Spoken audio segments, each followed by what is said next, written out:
Lembramos que GNexus determina a tabela base do foreach, levando em consideração o nome da transação que declaramos ao lado do foreach, que corresponde ao nome da transação base, ou seja, aquela transação cuja tabela física associada queremos percorrer. Mas, além disso, os atributos declarados dentro do foreach, seja em print blocks, cláusulas where, order e etc., devem pertencer à tabela estendida da tabela base do foreach. Neste exemplo que estamos vendo, a tabela base do foreach será a traction, ou seja, a tabela que será percorrida e será acessada a sua tabela estendida para recuperar os dados necessários.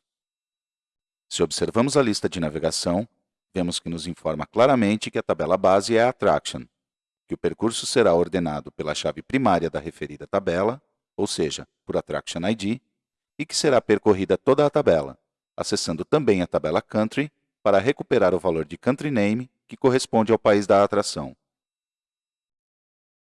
No entanto, é obrigatório especificar transação base para um foreach? A resposta é não. GNexus poderá calcular a tabela base do foreach a partir dos atributos que participam do comando. A maneira como encontra a tabela base não será vista neste curso. Bem, passemos agora aos índices e sua relação com as consultas à base de dados. Já sabemos que os índices são caminhos de acesso eficientes aos dados. Se recordamos o que já vimos, em cada tabela, GNexus cria um índice pelo atributo primário, seja uma chave simples ou composta, e um índice para cada chave estrangeira. Isto é feito para que sejam mais eficientes os controles de consistência dos dados entre as tabelas. Vimos também que é possível definir índices, indicando se aceitam valores duplicados ou não.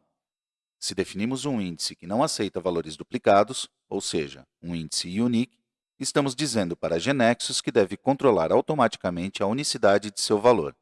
E esse atributo, ou conjunto de atributos sobre os quais se define o índice, passa a ser uma chave candidata.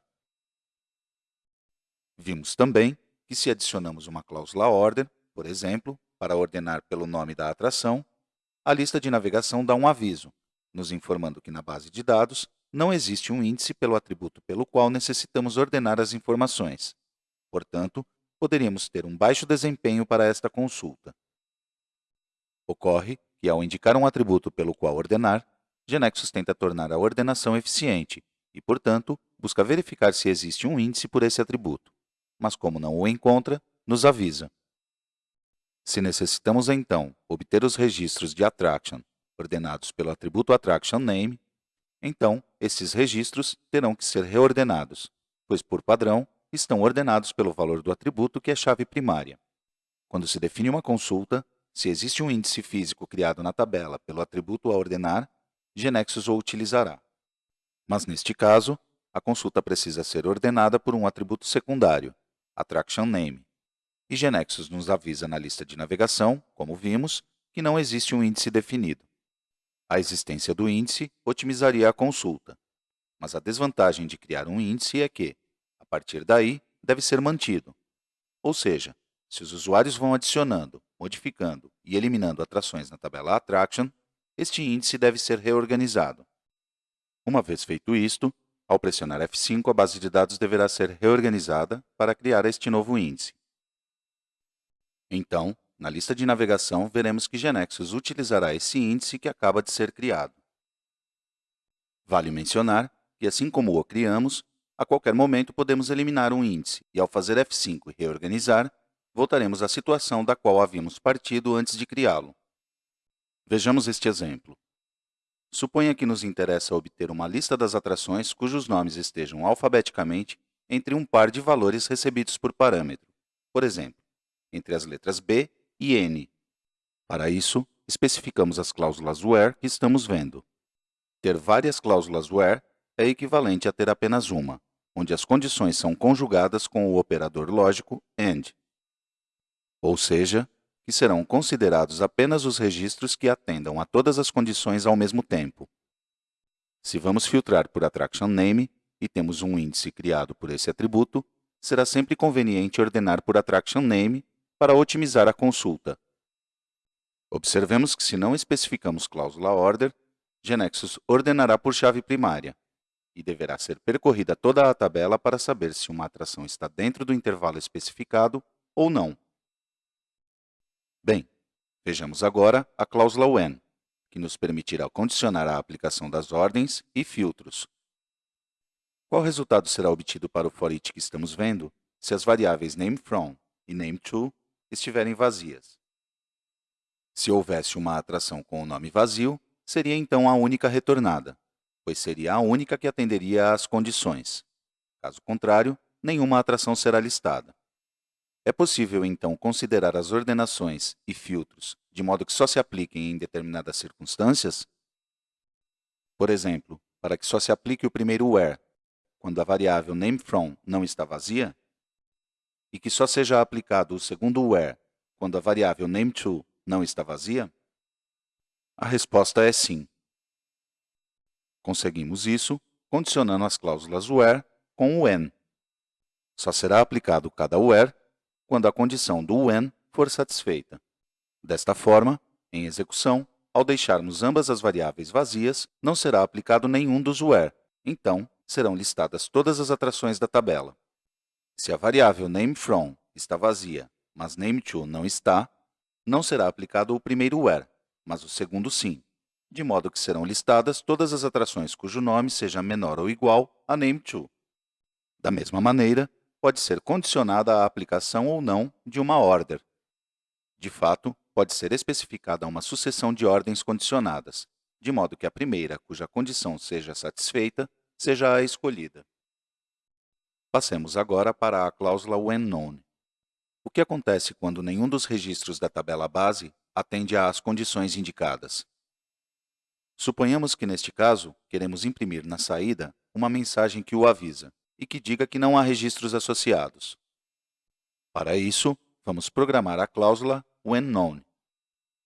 Todos os comandos que sejam escritos entre o whenKnown e o endFor serão executados sequencialmente, e no único caso em que não tenham sido encontrados registros da tabela base do for each que cumpram as condições indicadas. Neste exemplo que estamos vendo, decidimos imprimir uma mensagem, mas poderia ser escrita uma série de comandos, como, por exemplo, outro for each. Como a execução do que segue o whenKnown implicará que não foi encontrado o que se procurava, se ali estiver escrito um for each, então não ficará aninhado ao do whenKnown. Será como um for each independente. Resumindo isto que vimos, a tabela base de um for each é determinada a partir da transação base especificada. O restante dos atributos mencionados, tanto no corpo do for each, main code, quanto nas cláusulas order e where, deverão pertencer à tabela estendida dessa tabela base. Os atributos mencionados no bloco whenKnown não serão considerados. Se observamos, deixamos em cinza tudo o que já havíamos visto antes. Aqui, adicionamos as cláusulas when e whenKnown. Mais adiante, veremos que é possível adicionar mais cláusulas a este fundamental comando de acesso à base de dados. Para finalizar, vamos analisar um estudo de caso.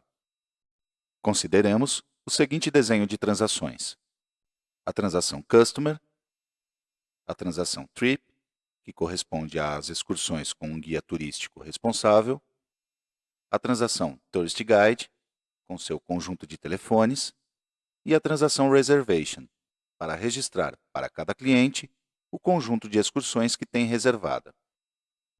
Necessitamos obter uma lista que mostre, para um determinado cliente, e a partir de uma determinada data, todas as excursões que tem reservadas, e para cada uma delas, os telefones de contato do guia turístico responsável.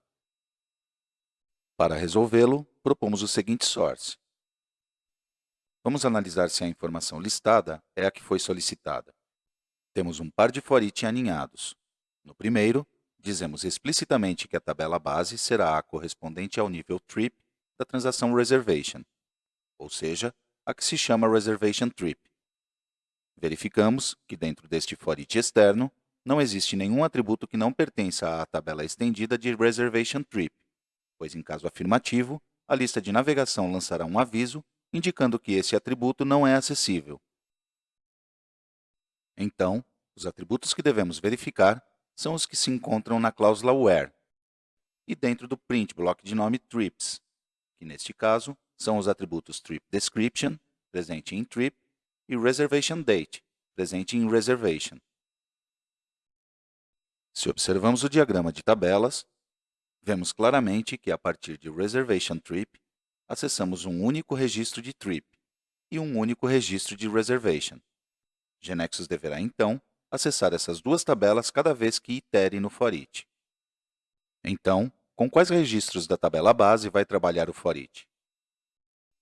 Com aqueles que cumpram que, ao ir para a tabela reservation, para avaliar o valor de reservation date, este seja maior ou igual ao valor da variável reservation date recebida por parâmetro. Mas também deverá cumprir que o valor de Customer ID corresponda ao valor recebido por parâmetro diretamente nesse atributo. Recordemos que receber em atributo é estabelecer que esse atributo estará instanciado, ou seja, toda vez que esse atributo participe em algum lugar, o fará com o valor recebido quando foi invocado o objeto. Como no foreach que estamos analisando já é acessada a tabela reservation que o contém, então será aplicado um filtro automático por esse valor de Customer ID. É importante fazer o seguinte esclarecimento. O fato de que o atributo recebido na regra parm pertença à tabela estendida do foreach não faz com que este seja aplicado automaticamente como filtro. Para que isso aconteça, o foreach tem que estar acessando particularmente essa tabela da estendida para realizar alguma ação. Bom, agora pensemos sobre o que acontece com o foreach aninhado. Sua tabela base será claramente aquela associada ao nível phone da transação Tourist Guide. A próxima pergunta é: estabelece filtros implícitos para a informação que utilizará? Sabemos que sim, mostrará os telefones do guia de cada excursão. Por quê? GeneXus busca se existe relação entre a tabela estendida do foreach externo e a tabela base do foreach aninhado. É uma forma de buscar uma relação de 1 a n, embora neste caso indireta. Se cada reservation trip tem um Tourist Guide ID e na tabela a ser navegada também há um Tourist Guide ID, então GeneXus entende que pela relação entre as informações se tratará do mesmo, e por isso realiza o join. Nos próximos vídeos, continuaremos nos aprofundando a respeito do comando foreach.